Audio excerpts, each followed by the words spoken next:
آیت نمبر 173 میں اللہ تعالیٰ بتا رہے ہیں کہ کون کون سے کھانوں کو اللہ نے حرام فرمایا. انما بے شک حرما اس نے حرام کیا علیکم تم پر المیتۃ مردار والدم اور خون ولحم الخنزیر اور گوشت خنزیر کا وما اور جو اہل پکارا گیا بھی اس کو لغیر اللہ واسطے غیر اللہ کے فمن اضطر تو جو کوئی مجبور کیا گیا غیر باغین نہ سرکشی کرنے والا ہو ولا عادین اور نہ حد سے بڑھنے والا ہو فلا اثم علیہ تو نہیں ہے اس پر کوئی گناہ. ان اللہ بے شک اللہ تعالی غفور الرحیم بہت بخشنے والا ہے نہایت رحم کرنے والا ہے. تو پچھلی آیت میں ہم نے حلال اور طیب کھانے کو پڑھا تھا. یہاں ہم دیکھ رہے ہیں حرام کھانے کو کون کون سے ہیں تاکہ ہم حلال کی طرف جائیں. تو شکار کرنے والے جانور حرام ہیں جیسے شیر اور کتا وغیرہ, اور وہ پرندے حرام ہیں جو اپنے پنجوں سے شکار کرتے ہیں جیسے عقاب وغیرہ.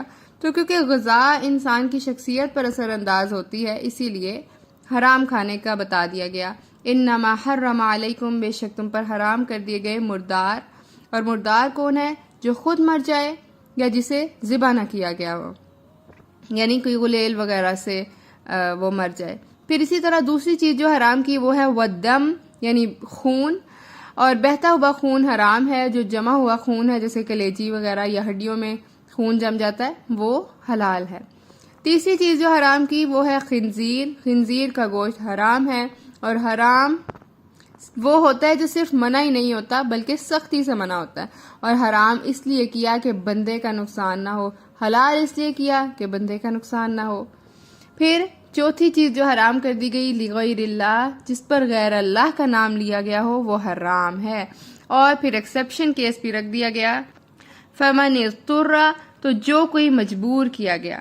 اب مجبوری کیا ہو سکتی ہے کہ موت کا اندیشہ ہو یا کوئی جنگ کی صورتحال ہے اور کھانے کو کوئی اور چیز نہ ہو, اور اس میں کیا بتایا غیر باغیوں ولا عادین نہ سرکشی کرنے والا ہو اور نہ حد سے بڑھنے والا ہو. تو یعنی اس صورت میں صرف اس کی اتنی سی ڈوز لی جائے کہ انسان کی جان بچ جائے, کیونکہ اگر کوئی چیز سامنے ہے کھانے کو اور انسان پھر بھی نہ کھائے تو وہ نہ کھانا بھی خودکشی کنسیڈر ہوگا. پھر دو باتیں بتا دی, ایک کہ نہ باغین غیر باغین سرکشی کرنے والا نہ ہو اور حد سے بڑھنے والا نہ ہو, یعنی اس کے اندر دو باتیں نہ ہوں, حد سے نہ بڑھے ضرورت کے مطابق کھائے, اور نہ ہی عادین یعنی اس میں پہلے سے کوئی شوق یا خواہش ہو کہ میں یہ کھانا کھاؤں گا اور میں دیکھوں گا کہ اس کا ٹیسٹ کیسا ہے, جب مجھے موقع مل گیا تو میں دیکھتا ہوں. تو اس طرح کی کوئی صورتحال نہ ہو. اب آ جائیں اس کی ڈیٹیل میں. انما حرم علیکم المیتۃ بے شک اس نے حرام کیا تم پر مردار. اب دیکھنا یہ ہے کہ مردار کون ہے. پہلی بات کہ وہ جو خود مر جائے, دوسرا یہ کہ جو حادثاتی طور پر مر جائے گرنے سے یا کسی جانور کے کاٹنے سے یا چوٹ وغیرہ لگ جانے سے. تیسرا وہ جانور بھی اس میں شامل ہے جو درست طریقے سے ذبح نہ کیا گیا ہو.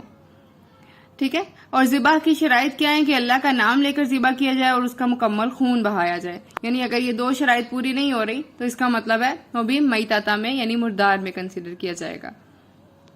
اسی طرح حدیث سے ہمیں پتہ چلتا ہے کہ مردار میں مچھلی اور ٹڈی حلال ہے. دوسری چیز جو حرام کی گئی وہ ہے دم یعنی خون. بہتا ہوا خون حرام ہے. وہ خون جو گوشت کے اندر ہے, جیسے ہم مکمل ران روسٹ کروا لیتے ہیں تو خون اس کے اندر ہی رہ جاتا ہے, یا پھر ہڈیوں کے اندر جو خون وغیرہ ہے وہ جائز ہے اور ایگزمپٹڈ ہے. اسی طرح رسول اللہ صلی اللہ علیہ وآلہ وسلم نے فرمایا دو خون جائز اور حلال ہیں, ایک جو ذبح کے اندر جم جاتا ہے اور دوسرا جو قدرتی جمع ہوا خون ہے یعنی تلی یا کلیجی وغیرہ. تیسرے نمبر پہ حرام کردہ چیز ہے وَلَحْمَ الْخِنْزِيرِ خنزیر کا گوشت.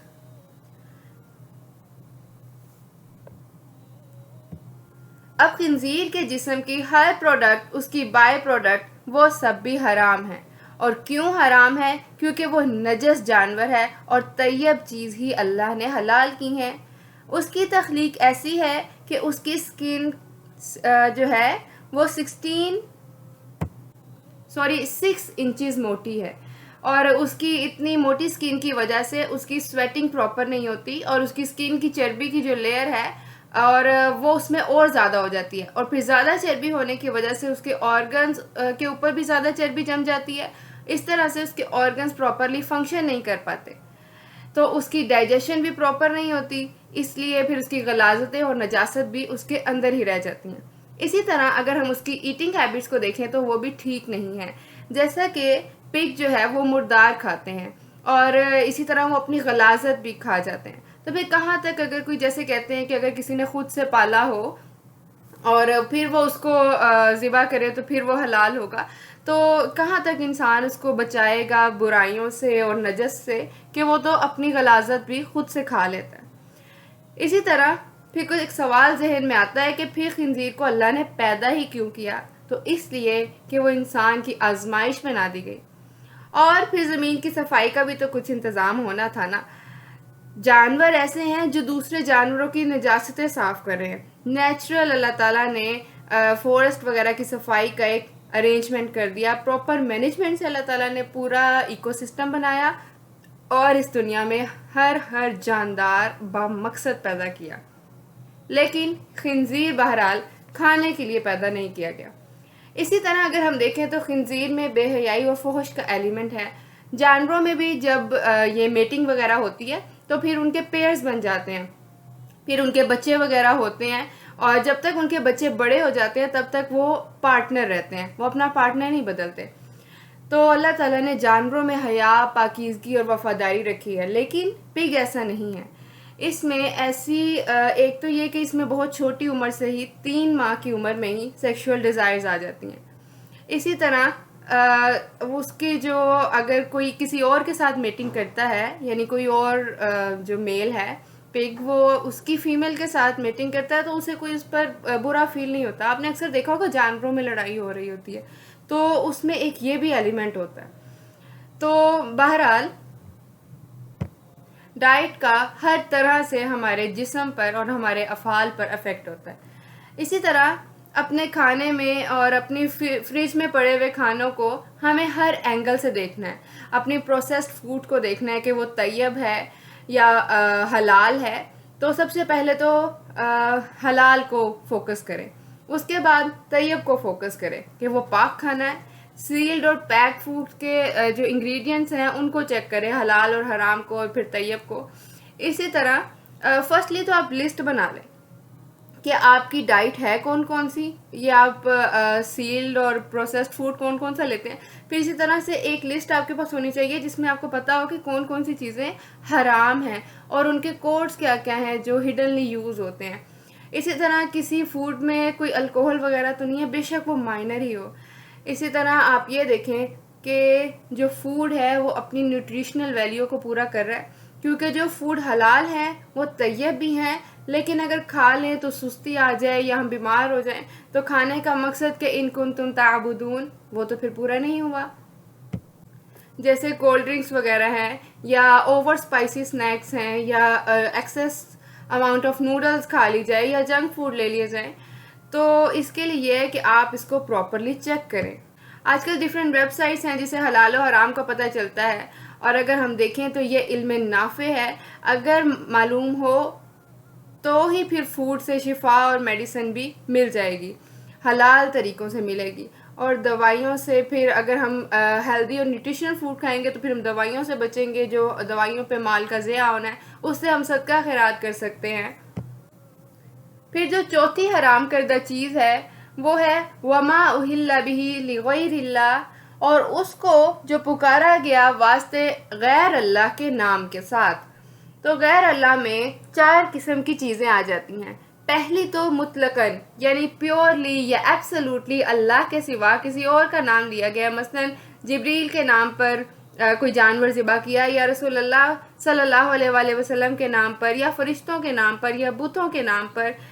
تو جو چیز ٹوٹلی اللہ کے علاوہ کسی بھی چیز کے لیے، خواہ پیغمبر ہی کے لیے ہو، یعنی اللہ کے علاوہ ہے تو وہ غیر اللہ ہے۔ دوسری چیز اللہ کا نام بھی ہو اور اللہ کے سوا کسی اور کو بھی ساتھ میں شریک کر لیا ہو، جیسے اللہ کے ساتھ کسی پیر فقیر وغیرہ کا نام بھی لے لیا ہو کہ اس کے نام کی قربانی کر رہے ہیں، کیونکہ ایاک نعبد، ہم صرف تیری ہی عبادت کرتے ہیں، اور قربانی عبادت ہے، صرف اللہ کے لیے ہو، دل بھی اللہ کی طرف ہو، اور پھر اللہ کے ساتھ، اللہ کے نام کے ساتھ اس میں ریاکاری کا ایلیمنٹ بھی ایڈ نہ ہو۔ تیسری جو ہے غیر اللہ کی قربانی کنسیڈر کی جاتی ہے وہ ہے کہ نام اللہ کا ہو لیکن دل میں نیت کسی اور کو خوش کرنا مقصود ہو، کسی پیر فقیر کو، کسی رشتہ دار کو، یعنی بظاہر بے شک اللہ کے لیے ہو، اللہ کا نام لے لیا جائے لیکن دل میں کسی اور کا خوش کرنا یا کسی اور کا نام لینا مقصود ہو۔ اور چوتھی بات کہ کوئی نام رب تعالیٰ کا لیا ہی نہ جائے۔